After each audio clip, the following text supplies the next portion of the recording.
నమస్కారం అండి. శ్రీ పరాభవనామ సంవత్సర ఉగాది శుభాకాంక్షలు.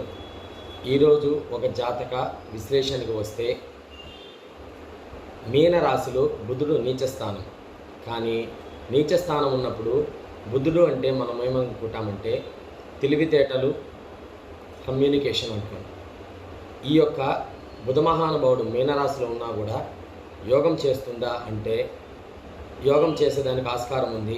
అది ఎలాంటి సందర్భాల్లో యోగం చేస్తుంది అంటే అదే మీనరాశిలో చంద్రుడు అంటే మీనంలో గనక చంద్రుడు బుధుడు కలయిక గనక ఉంటే వారికి ఈ యొక్క యోగం అనేది చేస్తుంది. ఎలాంటి యోగం చేస్తుందా అంటే వీరికి అనుకున్న పనులు సక్సెస్ వస్తాయి, ఆకస్మిక ధనలాభము ఉంటుంది.